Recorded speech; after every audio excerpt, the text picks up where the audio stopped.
Il n'y a pas de pénombre lorsque le soleil s'enfuit. La lune reflète sa lumière pour laisser place à une seconde vie. Les astres tapissent le voile noir de l'espace en pleine nuit. Voici un spectacle majestueux pour lequel nous sommes tous subjugués, voire même ébahis. Mais pendant que notre attention se porte sur l'infini, il se cache dans l'ombre, et quand il a surgi, c'est fini.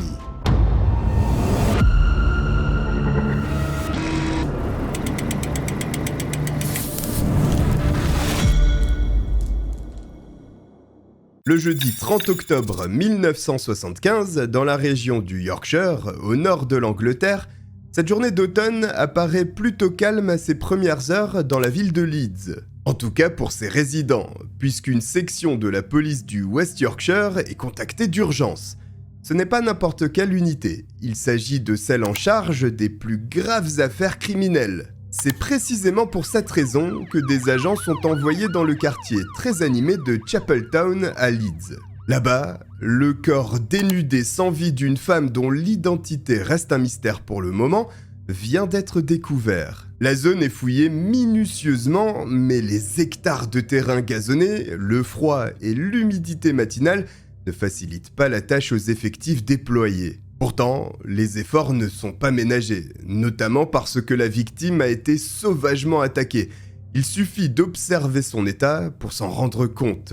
Bien que les policiers présents sur le lieu du crime ne parviennent pas à déceler le moindre indice, ceux dans les bureaux ont réussi à obtenir l'identité de la jeune femme. Il s'agit de Wilma McCann, âgée de 28 ans, divorcée, mère de 4 enfants, mais surtout retrouvée à seulement 150 mètres de son domicile. Sa dépouille est transférée pour analyse au département de médecine légale.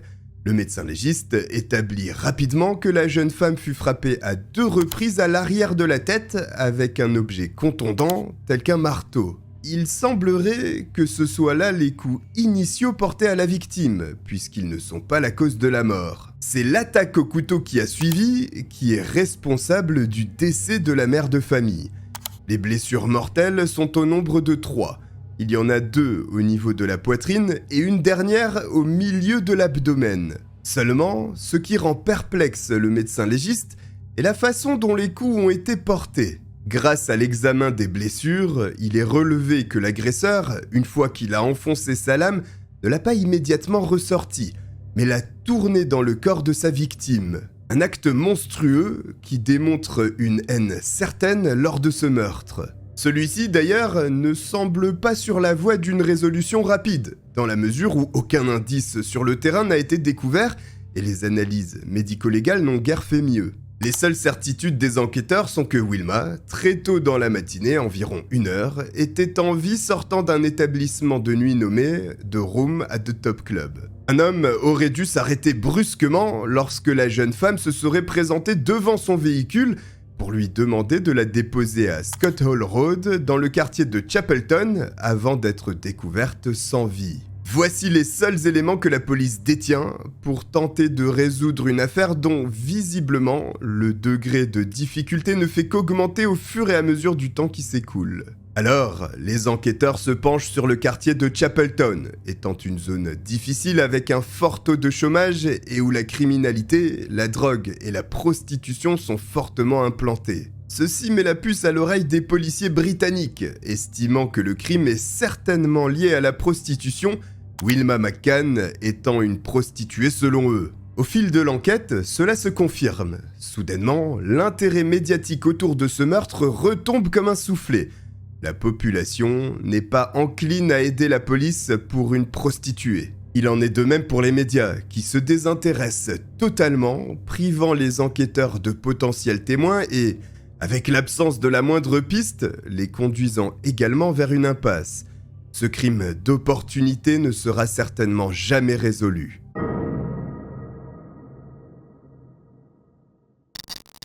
Deux mois s'écoulent, une nouvelle année débute, nous voici en janvier de l'année 1976. Sans surprise, l'affaire de Wilma McCann n'a pas avancé. Il est même fort probable que le dossier soit rangé au fond d'un tiroir à présent. Cependant, le 20 janvier, comme un mauvais souvenir, la police est à nouveau appelée dans le quartier de Chapeltown pour le meurtre d'une jeune femme à l'identité inconnue pour le moment. Derrière une boulangerie, le cadavre de la pauvre femme gît au sol, une nouvelle fois partiellement dénudé. Pourtant, tout comme dans le cas de Wilma McCann, ni le vol, ni la pulsion sexuelle ne semblent être le mobile du crime. L'attaque fut sauvage, mais il n'y a pas de traces d'agression sexuelle ou de viol. Après avoir diffusé la description de la victime, la police obtient une identité, celle d'Emily Jackson, une femme de 43 ans et mère de 3 enfants. Partageant ce triste point commun avec Wilma McCann d'avoir été retrouvée sans vie proche du quartier de Chapeltown, la police envisage qu'Emily Jackson soit également une prostituée. Cela est confirmé rapidement. En réalité, c'était un moyen de subvenir aux besoins de la famille qui connaissait de forts problèmes financiers avec la faillite de l'entreprise de l'époux. Alors, Emily utilisait un fourgon pour se rendre aux endroits fréquentés par ses potentiels clients jusqu'à ce qu'elle soit découverte derrière cette boulangerie. À ce stade, il est difficile de ne pas faire le lien avec l'affaire de Wilma McCann. Voici 2 personnes qui se prostituaient, attaquées violemment, et dans le cas d'Emily Jackson, ce ne sont pas 3 coups de couteau qui ont été assénés, mais 56. Et puis, il y a aussi 2 fractures circulaires à l'arrière de son crâne, dont l'origine est un objet contondant tel qu'un marteau, tout comme dans la première affaire. La connexion entre les 2 cas est presque indéniable. Il semble donc que ce ne soit pas des crimes d'opportunité, mais bien l'œuvre d'un prédateur chassant les prostituées. C'est en tout cas les premières conclusions de la police. Malgré tout, il y a quelques différences entre les 2 victimes, surtout au niveau des blessures, puisque sur la dépouille d'Emily Jackson, certaines lésions forment une croix. Le médecin légiste pense qu'en plus du couteau, ainsi que l'objet contondant utilisé, un tournevis cruciforme pourrait également faire partie de l'arsenal du tueur. Enfin, sur la seconde dépouille, l'agresseur s'est acharné, en attestent les 56 coups de couteau, mais aussi une empreinte de pas découverte sur la cuisse d'Emily Jackson. Il s'est appuyé si fort contre la peau de la femme que les policiers scientifiques ont pu la relever, ce qui est le premier indice dans cette histoire. Effectivement, cette empreinte de pas permet de déduire la pointure du meurtrier qui se situe entre les tailles 40 et 41, une pointure sous la moyenne pour un homme et donc une bonne piste. Cela reste cependant bien maigre pour stopper ce prédateur. 1 an durant, les enquêteurs font de leur mieux pour mettre la main sur le criminel qui leur glisse entre les doigts. Mais force est de constater qu'il n'y a aucun résultat et le début du mois de février 1977 est une piqûre de rappel avec la découverte du cadavre d'Irene Richardson, âgée de 28 ans, dans le Roundhay Park. C'est un coureur, tôt ce matin du 5 février, vers 7h30, qui tombe nez à nez avec le corps de la pauvre femme. Celle-ci est allongée sur le ventre, les mains sous son estomac, la tête tournée vers la gauche, ses cheveux tachés de sang dissimulent les coups de couteau au cou et à la gorge qu'elle a reçus. Son manteau a été posé par son agresseur sur ses fesses et ses jambes, ne laissant apparaître que ses pieds. Son soutien-gorge est toujours en place, et sa jupe est remontée. En plus des blessures au cou et à la gorge, 3 coups de couteau ont été portés à l'estomac, dont un de 15 cm de long. L'attaque fut violente, si bien qu'Irene Richardson fut en partie éventrée. Les enquêteurs remarquent une chose, le tueur semble suivre une méthodologie bien précise. Il frappe dans un premier temps avant de tuer au couteau et de mutiler en dernier lieu. Ce qui les surprend en revanche est que dans ce genre de crime, l'aspect sexuel est quasiment récurrent. Les victimes sont partiellement dénudées à chaque fois, mais aucune trace de pénétration n'est relevée, ni aucune autre preuve de la sorte. Malgré l'incompréhension vis-à-vis du mobile, la police du Yorkshire comprend que son adversaire est un tueur en série. Bien sûr, un meurtrier avec un tel modus operandi en Angleterre n'échappe pas aux médias qui, pour faire les choux gras, surnomment l'assassin l'éventreur du Yorkshire. rappelant ainsi le terrifiant meurtrier de Whitechapel, le fameux Jack l'Éventreur, il y a de cela plus d'1 siècle. Quoi qu'il en soit, ce troisième meurtre, comme les précédents, ne dévoile pas de gros indices, mais il y a quelque chose à se mettre sous la dent. Des traces de pneus laissées par un véhicule dans la terre du parc à côté du lieu du crime. La piste est toutefois compliquée, parce que la marque des pneus équipe environ 100 000 véhicules de la région, qu'il faudrait contrôler en espérant que le propriétaire ne change pas ses pneus durant ce laps de temps. Une mission impossible. Mais peut-être que la tâche des enquêteurs aurait pu s'avérer bien plus simple après un incident survenu quelques mois avant le troisième meurtre de l'éventreur du Yorkshire. Le dimanche 9 mai 1976, au petit matin, une jeune femme de 20 ans, Marcella Claxton, rentre chez elle tandis qu'elle habite tout près du Roundhay Park, dans le quartier de Hare Hills. La jeune femme est de retour après avoir célébré dignement le samedi soir. Puis, vers 4h du matin, elle est abordée par un homme en voiture qui lui propose de la ramener. Durant le trajet et à proximité du parc, Marcella demande à l'homme d'arrêter la voiture pour un besoin pressant. Le conducteur s'exécute puis la jeune femme se dirige vers des arbres pour uriner. Seulement, l'homme ne se contente pas d'attendre patiemment dans son véhicule puisqu'il en sort armé d'un marteau. Il surprend Marcella, la frappant à 8 ou 9 reprises à l'arrière de la tête. Évidemment, elle s'écroule à peine consciente, voyant son agresseur s'éloigner et se dirigeant à nouveau vers sa voiture. Durant ce laps de temps, Marcella réussit à se lever pour se diriger en titubant vers une cabine téléphonique où elle appelle les secours. Après son coup de fil, à bout de force, elle s'assoit au sol dans cette cabine, apercevant la voiture de son assaillant circuler autour du parc comme s'il la recherchait pour finir le travail. Il n'en sera rien, puisque la jeune femme est secourue, mais se trouve dans un état critique. Elle est opérée d'urgence du cerveau, puis 52 points de suture sont appliqués sur son crâne. Malgré cette épreuve, les graves blessures subies et le choc d'une attaque brutale, sa mémoire ne flanche pas, et Marcella est capable de donner des détails. Elle indique que celui qui lui a fait endurer ce calvaire est un homme blanc d'une trentaine d'années aux cheveux noirs, tout comme sa barbe, avec l'accent de la région du Yorkshire. La victime ne s'arrête pas là. Elle détaille que l'homme conduisait une voiture blanche et qu'il lui aurait confié ne pas vivre à Leeds.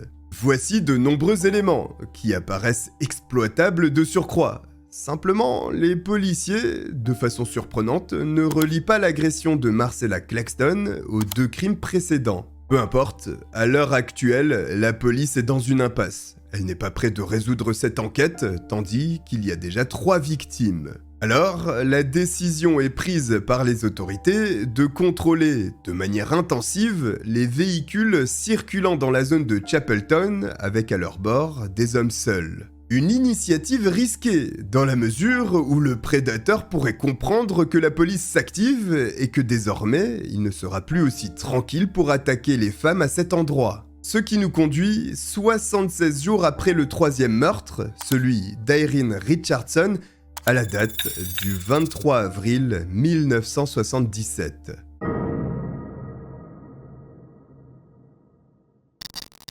Au gré des jours qui passent, et sans avancement dans l'enquête, les policiers s'attendent à ce que le tueur frappe à nouveau. Sans surprise, le téléphone du commissariat se met à retentir. L'annonce qui est faite est sordide, puisque le corps d'une femme vient d'être retrouvé. Malgré un coup de téléphone attendu, les enquêteurs sont tout de même surpris. Il y a 2 choses étonnantes. La première est que le crime ne s'est pas produit à l'extérieur, la victime ayant été découverte chez elle.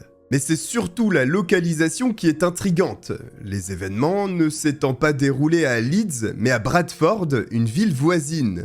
Les policiers sont pris de court. L'éventreur du Yorkshire aurait-il lu dans leur jeu? Impossible à savoir. En revanche, il y a un nouveau nom qui s'ajoute sur la liste des victimes, celui de Patricia Atkinson, une jeune femme de 33 ans. Elle a été vue pour la dernière fois la veille à l'hôtel Carlyle où elle s'était rendue pour boire ses derniers verres de la soirée. Mais les gérants de l'établissement ont considéré qu'elle ne pouvait pas rester plus longtemps au vu de son état d'ébriété plus qu'avancé.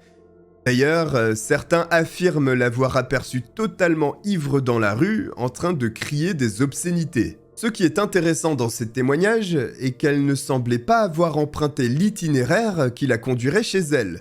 Certains affirment qu'elle se rendait à un autre bar nommé l'International. Mais vu son état, impossible de savoir ce qu'elle avait planifié. La seule chose certaine est qu'elle a été assassinée à l'intérieur de son domicile et de façon très brutale. Si bien que le lieu du crime est recouvert de sang et de projections, ce qui, malgré l'horreur de la situation, est une bonne nouvelle pour les équipes scientifiques qui peuvent mieux comprendre le déroulé des faits. Patricia Atkinson est la première femme tuée dans un appartement. Il y a donc des indices. Immédiatement, ce qui est relevé, ce sont des traces de pas laissées par le meurtrier. Il a marché dans le sang de la victime. L'équipe scientifique peut en déduire des déplacements, mais aussi un comportement étrange. Après la mort de la jeune femme, il a observé son œuvre avant, semble-t-il, d'être retourné auprès du corps pour le réajuster à son goût, comme une sorte de rituel. Les empreintes de bottes confirment qu'il s'agit du tueur que la police traque depuis plus d'1 an désormais, puisqu'elles sont similaires à celles découvertes sur la cuisse de la seconde victime, Emily Jackson.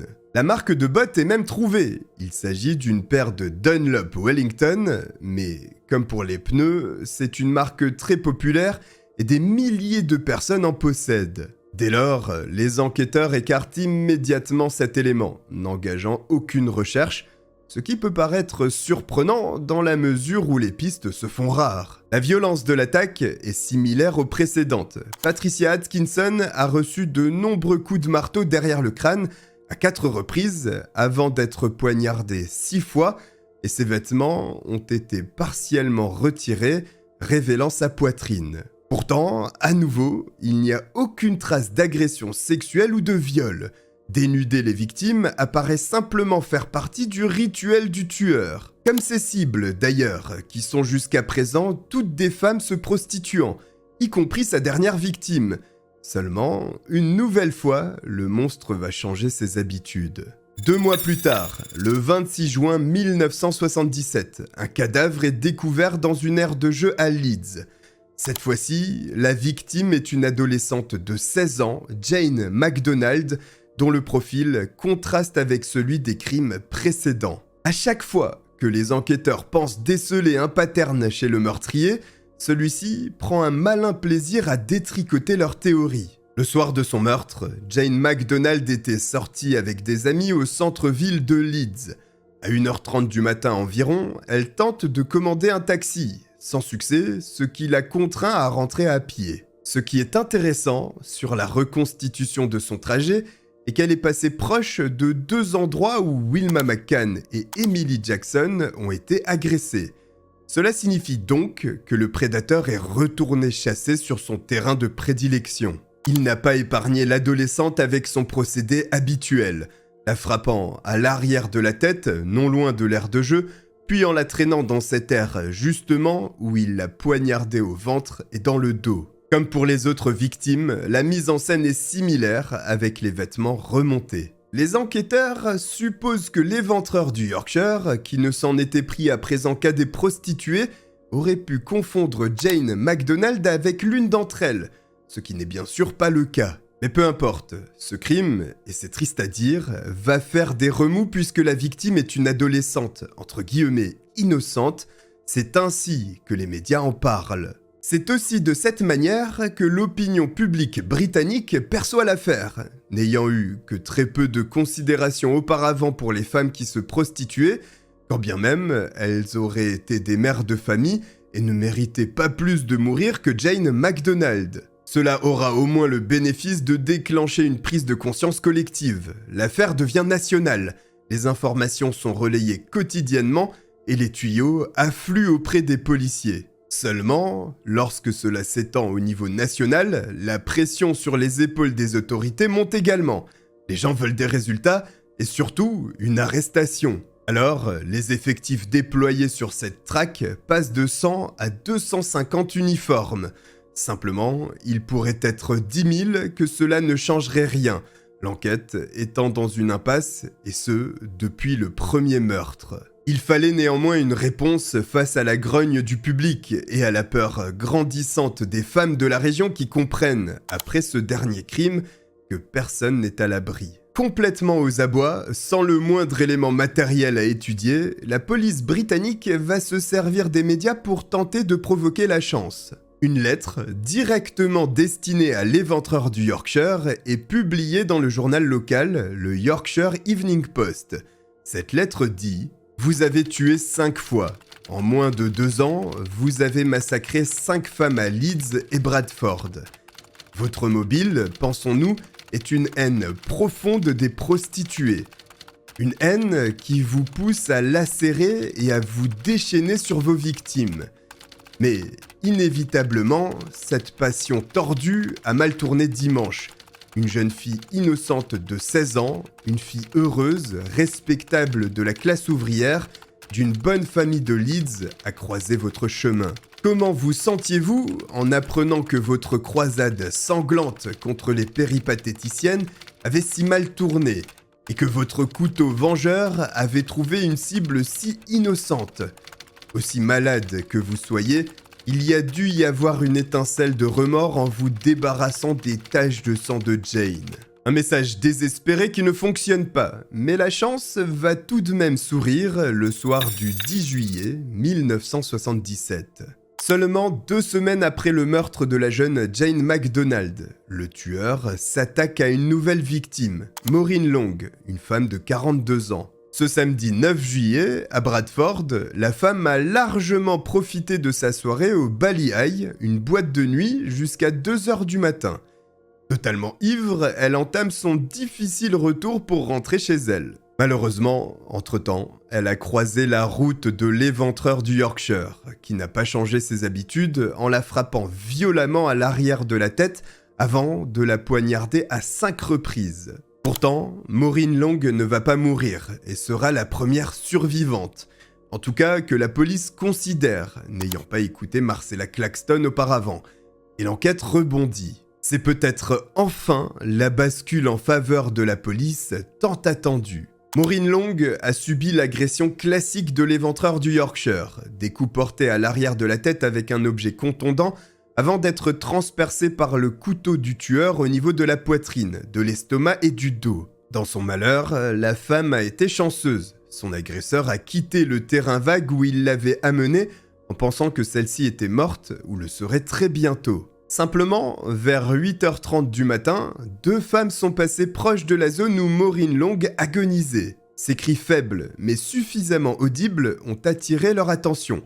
Elles pensaient dans un premier temps que quelqu'un avait abandonné un nourrisson. C'était pourtant bien Maureen Long, la survivante.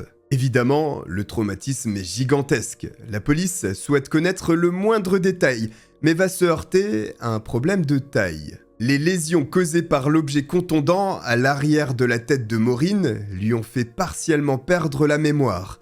Elle est incapable de donner la moindre information après être sortie du Bally Eye. Alors, la police tente autre chose afin d'essayer de raviver sa mémoire. Il est décidé de renvoyer la femme dans la boîte de nuit accompagnée d'un agent en civil, y passer la soirée et peut-être repérer l'homme qui l'a abordée. Là encore, cette tentative est infructueuse. Malgré une survivante, la chance n'est pas du côté des autorités. Ils ne repartiront pas totalement bredouilles. Sur le terrain vague où Maureen Long a été laissée pour morte, une empreinte partielle ensanglantée d'une paume de main est découverte sur un morceau de céramique. Évidemment, cet élément est difficilement exploitable, mais il a le mérite d'exister. Après ce coup d'épée dans l'eau, les enquêteurs continuent de ramer et cherchent désespérément leur homme en se concentrant sur les quartiers sensibles de Leeds et Bradford avec des contrôles routiers. Ceci est inefficace et nous conduit au 10 octobre 1977.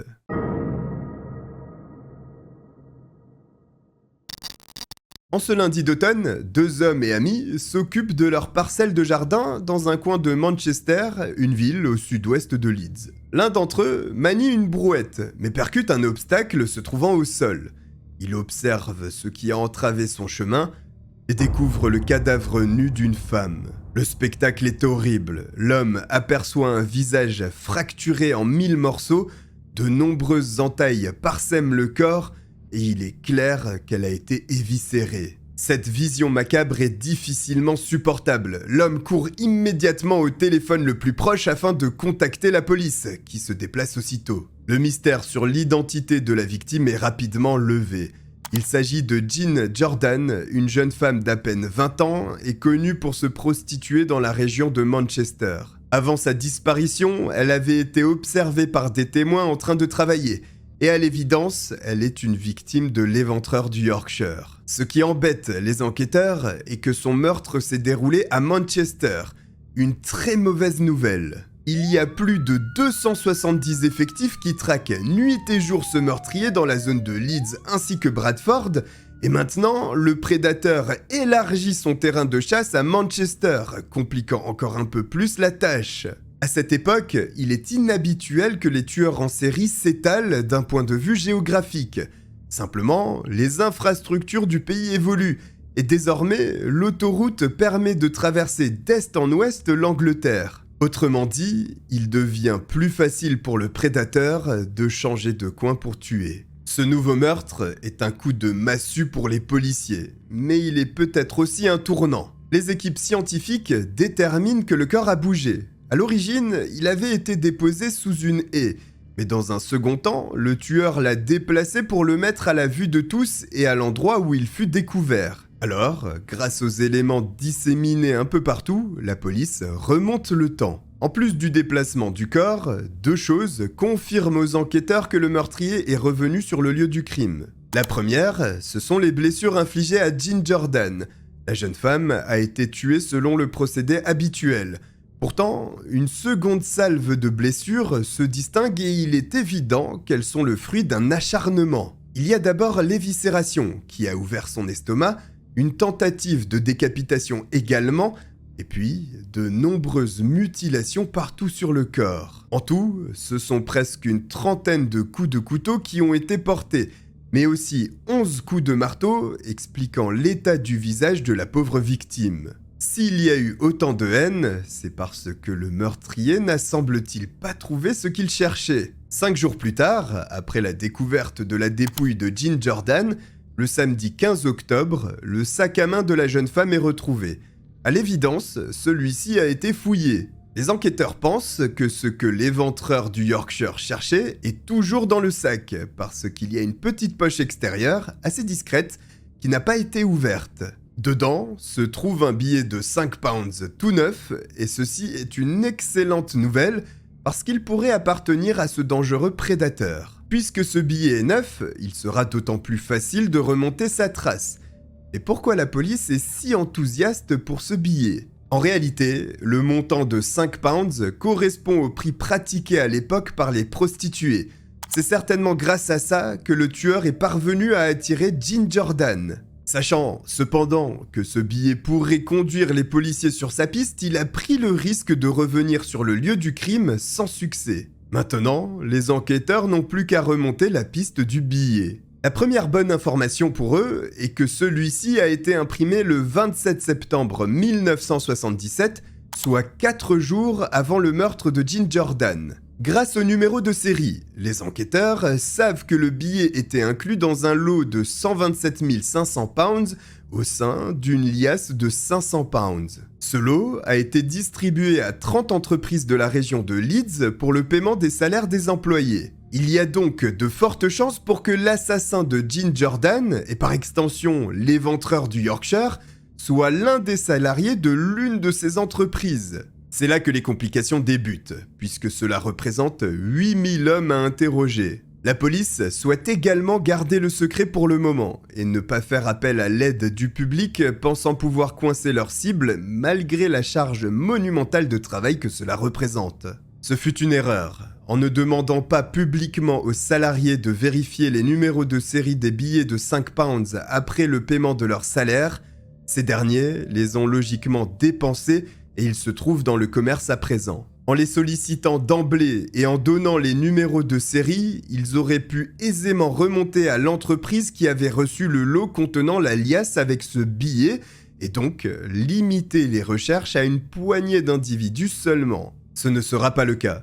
Dos au mur, la police finit par communiquer le numéro de série du billet recherché presque 2 semaines après sa découverte et 1 mois après son impression. Il est désormais trop tard. Ce billet est dans la nature et les enquêteurs viennent de gâcher une précieuse occasion de mettre la main sur le plus dangereux prédateur d'Angleterre. Avec les milliers d'interrogatoires menés dans ce cadre, il est presque certain d'ailleurs que l'éventreur du Yorkshire se soit assis à leur table pour répondre à leurs questions. Cette erreur va coûter très cher. 2 mois plus tard, le 14 décembre 1977, Marilyn Moore, une jeune femme de 25 ans qui se prostitue, est agressée par le tueur en série. Elle est attirée par celui-ci pour réaliser une passe. Arrivé à un terrain vague, l'homme indique à Marilyn qu'il serait mieux sur la banquette arrière du véhicule. Ils sortent donc tous deux de la voiture. C'est l'instant choisi par le tueur pour asséner un coup de marteau à la jeune femme.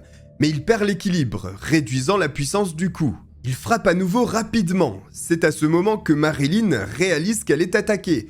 Elle crie donc de toutes ses forces en plaçant ses bras de façon à protéger son crâne. Elle est frappée à plusieurs reprises, et si les détails sont aussi précis, c'est parce qu'elle a survécu à l'éventreur du Yorkshire. Il s'en est fallu de peu, le marteau étant tombé violemment à plusieurs reprises sur sa tête, celle-ci a perdu connaissance. Sa vie est sauvée par un passant dont les aboiements du chien ont fait fuir l'agresseur. Cette fois-ci, malgré la violence de l'attaque et une intervention chirurgicale importante, il n'y a pas d'amnésie. Marilyn confie aux policiers que l'homme était dans la trentaine, blanc, avec les cheveux sombres ou peut-être noirs, portant également une barbe. Ses souvenirs sont d'ailleurs si limpides qu'il est possible pour elle d'établir un portrait robot. Une avancée majeure pour les enquêteurs, d'autant plus que sur le lieu de l'agression, il y a des traces de pneus correspondant à celles relevées à l'endroit du second meurtre, celui d'Irene Richardson. Même si ce sont des éléments intéressants et que l'enquête n'est plus aussi immobile, elle ne décolle pas pour autant. Ce qui est inquiétant dans la mesure où le monstre continue de rôder.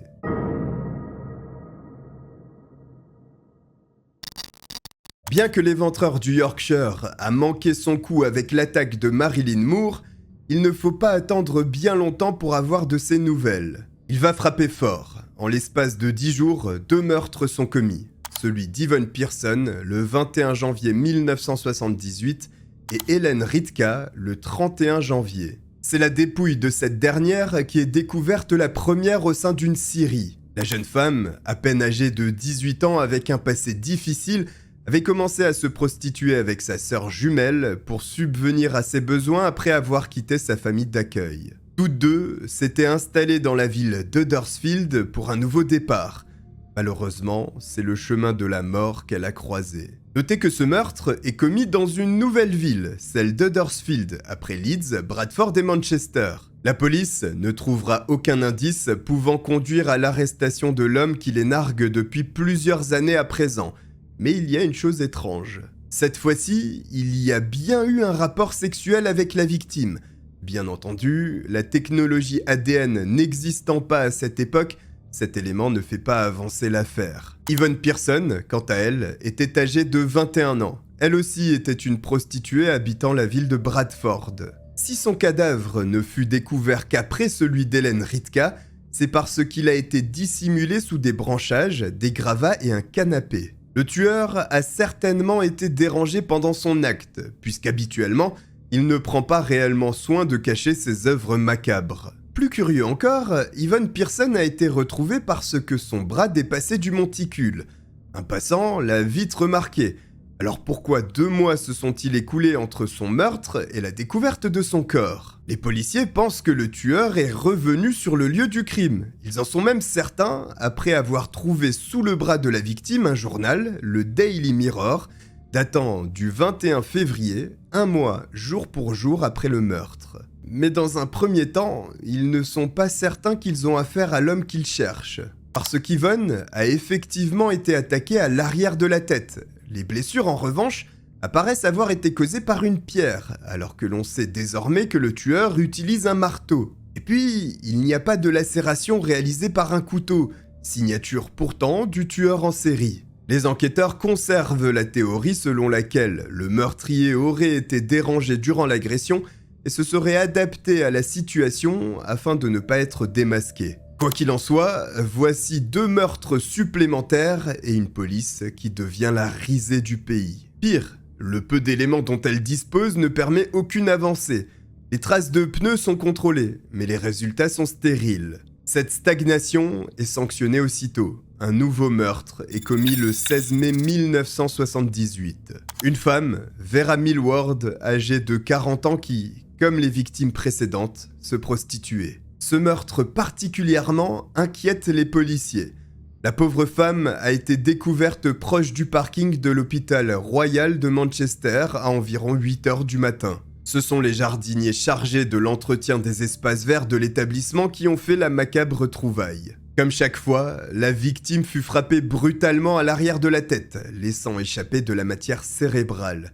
Le couteau aura aussi fait son œuvre, éviscérant partiellement Vera Millward. Il apparaît également que le tueur s'est acharné sur sa victime, puisqu'à l'évidence, il a inséré à plusieurs reprises son couteau dans une plaie béante dans le dos de la femme. Celle-ci, d'ailleurs, a été traînée sur quasiment 5 mètres pour que son cadavre soit aperçu proche d'une clôture de l'hôpital. C'est là que l'inquiétude des enquêteurs entre en jeu, parce qu'il s'agit ni plus ni moins qu'une provocation du meurtrier s'amusant à narguer la police. Il a volontairement déplacé la dépouille afin qu'elle soit à la vue du maximum de personnes. Il voulait que son crime soit mis en lumière. Il a pris confiance. C'est très mauvais signe, qui plus est lorsqu'il y a déjà 9 décès répertoriés. Les autorités sont totalement démunies. Si bien que le commissaire en charge de toute cette enquête, George Oldfield, finit par demander directement à l'éventreur du Yorkshire de se rendre de lui-même. Bien que cette initiative paraisse risible, elle va avoir une conséquence inattendue. Bien sûr, personne ne se rend. En revanche, des lettres sont adressées directement à George Oldfield. Sur ces dernières, il est indiqué que c'est le tueur lui-même qui est à l'origine des messages qu'il s'amuse à signer Jack l'Éventreur. Et cela pourrait être un imposteur qui souhaiterait obtenir quelques sensations fortes en s'interposant entre la police et le meurtrier. Seulement, il y a un élément qui laisse fortement penser à ce que les lettres proviennent véritablement du tueur. Dans l'une d'elles, il mentionne un détail, le fait que Vera Millward, sa dernière victime, fut hospitalisée à Manchester. Et ça, George Oldfield le sait. Effectivement, la femme avait subi 3 lourdes opérations lors de la dernière année, dont une ablation de l'un de ses poumons. Ce point est trop précis pour n'être qu'une coïncidence. Est-ce là le faux pas déterminant de la part de l'éventreur du Yorkshire ? Peut-être. Parce que la salive qu'il a laissée sur l'enveloppe lorsqu'il l'a fermée a servi à déterminer son groupe sanguin qui est B négatif. Seuls 6% des hommes détiennent un tel groupe sanguin, qui devient automatiquement un filtre redoutablement efficace. Cela reste insuffisant. Il ne se passe rien pendant presque 1 an. Aucun meurtre, mais aucune avancée non plus pour les autorités qui restent clouées sur place. Jusqu'au 4 avril 1979, date à laquelle Joséphine Whittaker, une jeune femme de 19 ans, est sauvagement assassinée du côté de Halifax, une ville à l'ouest de Leeds. Le cadavre est retrouvé à Savile Park, en plein milieu d'une zone d'herbe pour que celui-ci soit bien en évidence. D'après les traces au sol, la jeune femme a d'abord été attaquée le long de la route, avant d'être traînée sur 50 mètres. Sa boîte crânienne est fendue en 2. 21 coups de couteau sont dénombrés aussi.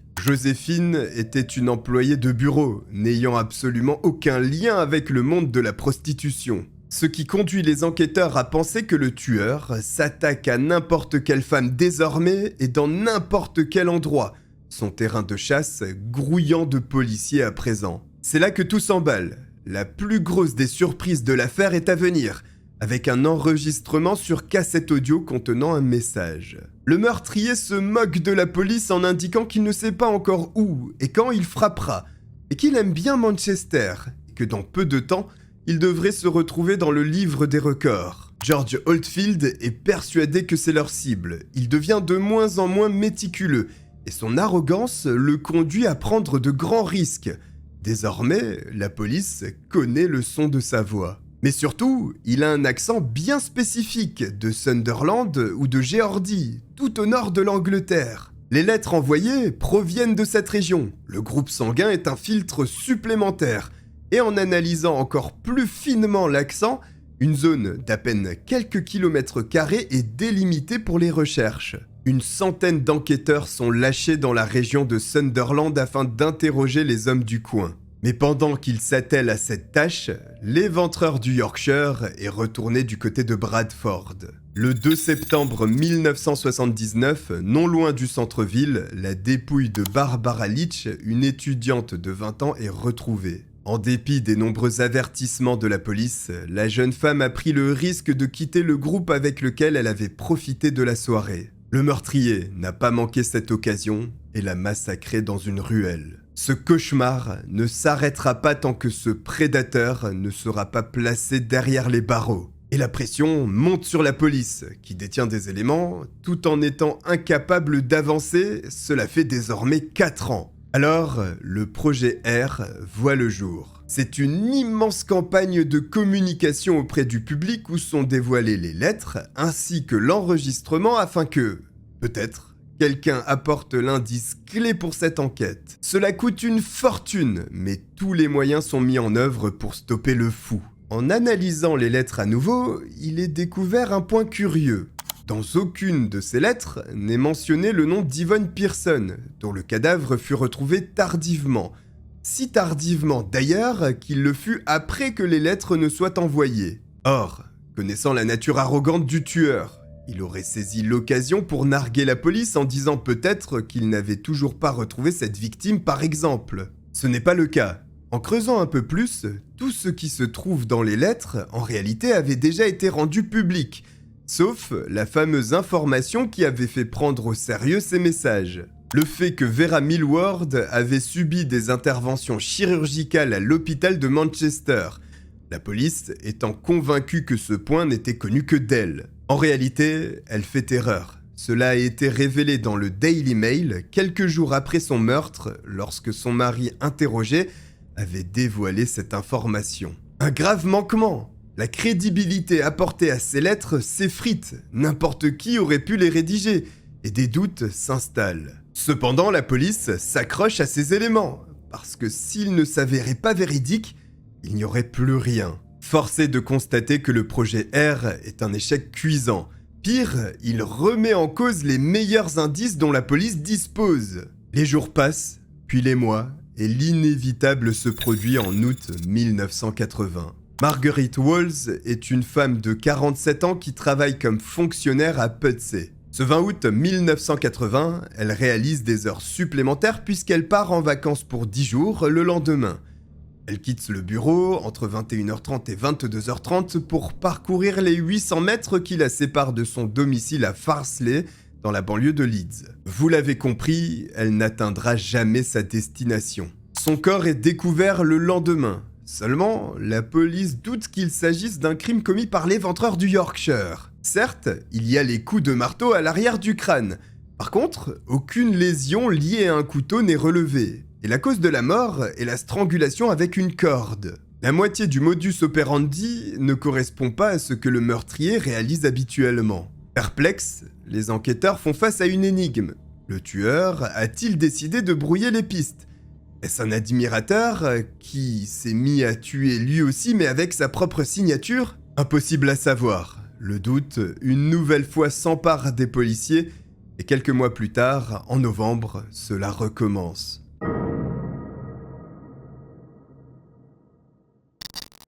Le 17 novembre 1980, Jacqueline Hill, une étudiante de 20 ans qui se concentre sur l'apprentissage de la langue française, rentre chez elle après avoir assisté à un séminaire. Il est 21h à ce moment. Après environ 30 minutes passées dans un bus, elle n'a plus que 100 mètres avant d'atteindre son domicile. Malheureusement, sur ce tronçon, elle croise la route du tueur qui l'assomme par un coup de marteau à l'arrière de la tête, puis la poignarde avec un tournevis au niveau de la poitrine et à un œil. Quelques minutes suite à l'agression, un jeune homme trouve un sac à main taché de sang. Dans le contexte actuel, il ne perd pas de temps et appelle la police qui arrive rapidement sur place. 2 agents contrôlent les alentours. L'attaque étant relativement récente, il y a peut-être une chance de mettre la main, enfin, sur le meurtrier et sauver une victime. Simplement, la fouille de la zone sera expéditive. En 3 minutes, les policiers cessent les recherches et quittent les lieux pour une autre mission. Pourtant, il y a bien le corps de Jacqueline Hill qui gît à 60 mètres de là où le sac fut trouvé. Le cadavre ne sera découvert que le lendemain matin, faisant exploser l'opinion publique qui demande des comptes à une police aux abois et tenue en échec depuis 5 ans désormais. Les autorités sont si désemparées qu'une mesure aussi exceptionnelle que choquante est prise. Un couvre-feu est déployé.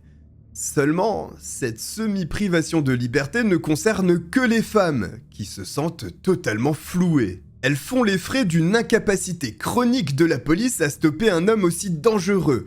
Des manifestations s'enclenchent dans plusieurs villes du pays contre cette mesure injuste. Pendant ce temps, les médias parviennent à mettre la main sur un document intitulé « Rapport spécial ».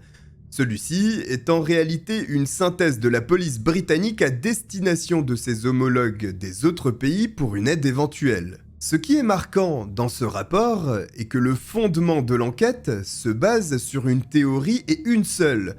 L'éventreur du Yorkshire est un tueur de prostituées, et cela ne peut en être autrement. Cependant, cette théorie est mise à mal ces derniers mois, dans la mesure où aucune des femmes assassinées ne se prostituait. Pire, avant le meurtre de Wilma McCann, 3 attaques avec 3 victimes survivantes sont survenues, mais jamais la police ne s'intéressera à leur version des faits, n'étant pas considérées comme des prostituées. Anna Rogulski, une femme de 36 ans, est la première. Si elle a survécu, c'est grâce à l'intervention d'un voisin du quartier où l'attaque se déroulait. Le meurtrier lui avait déjà porté 3 coups de marteau à l'arrière du crâne et s'apprêtait à la poignarder lorsqu'un homme dérangé par le vacarme est sorti de chez lui en demandant ce qu'il se passait. Anna Rogulski a subi 12 heures d'opération afin de retirer les éclats d'os qui s'étaient insérés dans son cerveau, mais a survécu. Elle est certaine que son agresseur est un homme blanc d'une 30aine d'années aux cheveux noirs et à la barbe de la même couleur. La 3e attaque est similaire. Une jeune adolescente de 14 ans, Tracy Brown, rentre chez elle lorsqu'elle est attaquée et frappée 5 fois par un marteau derrière la tête. À nouveau, l'agresseur est surpris par un conducteur et s'enfuit. Tracy survivra grâce à une intervention chirurgicale de 4 heures, dont le but est de retirer un morceau d'os dans son cerveau. Elle s'en remet parfaitement, elle est même capable d'établir un portrait robot de son agresseur qui est sensiblement le même que celui de Marilyn Moore, une autre survivante dont je vous ai parlé. Seulement, dans le cas de Tracy, aucun lien avec l'éventreur du Yorkshire n'est fait, alors que la description qu'elle en donne aurait pu être utile. D'ailleurs, l'adolescente, en suivant l'enquête à travers les médias, est persuadée qu'il y a un lien avec son agression, et avec ses parents, elle se rend à un commissariat pour suggérer cette hypothèse. Ils seront très mal reçus, les policiers se moquant de sa théorie, tandis que les affaires ont un dénominateur commun, le tueur. Désormais, il faut que je vous parle de la dernière agression qui chronologiquement est la 2e parmi ces 3 attaques féroces. Olive Smelt, une femme de 46 ans, rentre chez elle lorsqu'elle est agressée par le meurtrier. Elle est sauvée grâce à une voiture dont les phares font peur à l'assassin qui s'enfuit. Elle est également opérée du cerveau, donne la même description que les autres victimes, mais surtout fournit un élément capital. Son agresseur lui a parlé avant de l'attaquer. Il lui a lancé une phrase, puis l'a frappé. Une chose est certaine selon Olive Smelt, son assaillant a l'accent du Yorkshire et pas du tout celui de Sunderland et du nord du pays. Avec cette précision, on comprend immédiatement que depuis des années, la police chasse un fantôme avec ce suspect à l'accent du Nord. Il est évident aussi que les lettres ainsi que l'enregistrement sont issus d'un imposteur, et tout ceci aurait pu être su dès le départ si ces 3 attaques avaient été reliées à leur affaire et non pas ignorées parce que ces femmes n'étaient pas des prostituées. Le 2 janvier 1981, en soirée, Olivia Rivers, une jeune femme de 24 ans, se prostitue. Un automobiliste conduisant une Rover s'arrête à sa hauteur pour solliciter ses faveurs. Un marché est conclu pour 10 pounds, mais l'homme demande d'abord s'ils peuvent discuter, ce qui convient à la jeune femme. Quelques minutes s'écoulent et l'homme souhaite passer à l'acte. Tandis qu'il s'allonge sur Olivia, de fortes lumières en provenance de l'extérieur illuminent l'habitacle. Tout le monde se rhabille, l'homme indique à la jeune femme de se taire et qu'il va s'occuper de la situation. L'agent Robert Ring, un vétéran de la police britannique, ainsi que son jeune coéquipier, Robert Hydes, qui patrouillait dans le quartier, interrogent les personnes dans le véhicule. L'homme se présente comme étant Peter Williams. Il explique tout de suite que la jeune femme à côté de lui est sa petite amie. Mais l'agent Robert Ring comprend qu'il y a une chose anormale lorsque Peter Williams est incapable de donner le nom de celle qui l'accompagne. Alors, les agents procèdent à une vérification du véhicule parce qu'ils ont remarqué que la plaque d'immatriculation ne tenait qu'à l'aide de rubans adhésifs, souvent signe de voiture volée. Effectivement, les plaques d'immatriculation de la voiture de marque Rover ne correspondent pas, puisqu'elles devraient être associées à une voiture de marque Skoda. Par sécurité, les policiers récupèrent les clés du véhicule avant de conduire la jeune femme à leur voiture. Pendant ce temps, l'homme laissé seul ouvre sa portière et dit qu'il doit aller uriner, ce que les agents lui autorisent à faire. Il revient ensuite à la voiture. Après ça, tout le monde est embarqué au poste de police. Là-bas, l'homme reconnaît qu'il a dissimulé son identité, son véritable nom est Peter William Sutcliffe. Il avoue également avoir changé les plaques de sa voiture. Pour l'agent Robert Ring, la situation est étrange, quelque chose ne colle pas. Il décide de son propre chef de retourner à l'endroit où l'arrestation s'est déroulée et de fouiller la zone. Seul, de manière minutieuse, il observe le moindre recoin puis découvre, jeté sur un tas de feuilles mortes, un marteau ainsi qu'un couteau. Par un pur hasard, ces deux policiers viennent non seulement de capturer l'éventreur du Yorkshire, mais également de sauver la vie d'Olivia Rivers. L'annonce fait l'effet d'une bombe, le soulagement est immense tant au sein de la police qu'au sein de la population. Si les autorités sont si certaines de tenir leur homme, c'est tout simplement parce qu'immédiatement, ce dernier se met à table en détaillant l'ensemble de ses meurtres avec des éléments qui ne pouvaient être connus que de la police. Mais qui est vraiment l'éventreur du Yorkshire ?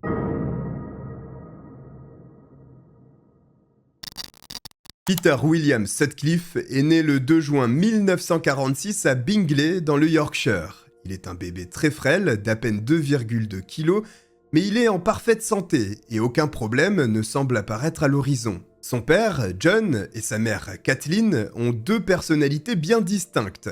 Le père est assez abrupt, il sort souvent au pub, pratique beaucoup de sport et passe énormément de temps avec ses amis. La mère est plus douce, attentionnée, aimante, un aspect que préfère le petit Peter. Ce qui lui vaut un grand nombre de moqueries, il se renferme de plus en plus sur lui-même, si bien qu'à l'école il se retrouve isolé. D'ailleurs, il n'aime pas du tout étudier, certainement du fait de l'environnement qui l'entoure, avec tous ces enfants qui l'intimident. Peter préfère rester seul, en s'occupant calmement, ce qui n'est pas l'ambiance d'une cour de récréation qui est très agitée. La distance avec son père s'accentue un peu plus lorsque celui-ci devient violent, essayant de faire ressortir coûte que coûte la virilité de son fils. Kathleen, la mère, fait également les frais de ces violences que Peter n'accepte pas. La situation s'envenime un peu plus tard, au collège, tandis qu'il devient la cible d'autres élèves qui lui infligent de graves brimades. L'école interviendra, les intimidations cesseront, mais cette expérience n'encourage pas Peter à s'intégrer. Au fil des années, le jeune homme s'ouvre légèrement, ce qui rassure son père, qui reste tout de même inquiet de voir que son fils ne fréquente pas de filles. Jusqu'à l'âge de 20 ans, il n'a pas connu de petit ami. Son parcours scolaire s'arrête brutalement alors qu'il n'a que 15 ans.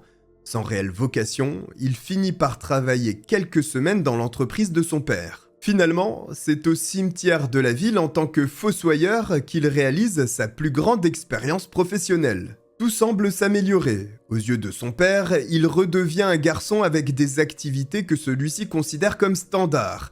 Il ne s'isole plus, bien qu'il continue à avoir du mal à accepter le comportement de son père qui passe beaucoup de temps hors de la maison. Il rencontre même une fille, Sonia Zourma, qui avait immigré en Angleterre depuis la Tchécoslovaquie. La relation se passe très bien entre les deux, au point qu'après 8 ans ensemble, le grand pas est franchi et Peter demande en mariage Sonia, qui accepte.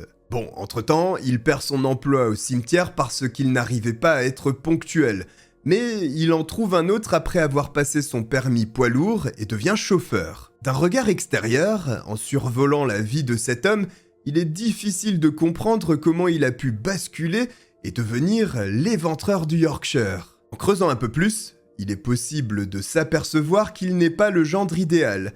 Il trompait souvent sa femme avec des prostituées et s'en vantait régulièrement auprès de ses amis avant de faire croire à nouveau qu'il était le mari parfait. Il considérait très peu les prostituées.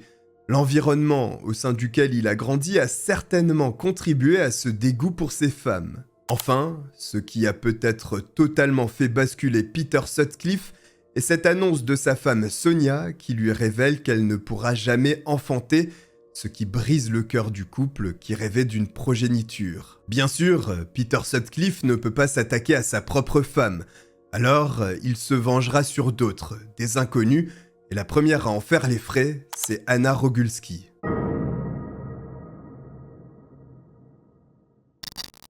Le monstre derrière les barreaux, il est temps de faire le clair sur cette histoire qui, en dépit des sourires des hauts dirigeants de la police, est un fiasco. D'abord, la police a concentré toute son attention sur l'enregistrement écartant ce qui n'y était pas lié. Il fallait absolument trouver qui avait l'accent du Nord-Est, rien d'autre n'était considéré, et Peter Sutcliffe jubilait de voir la police courir après une fausse piste.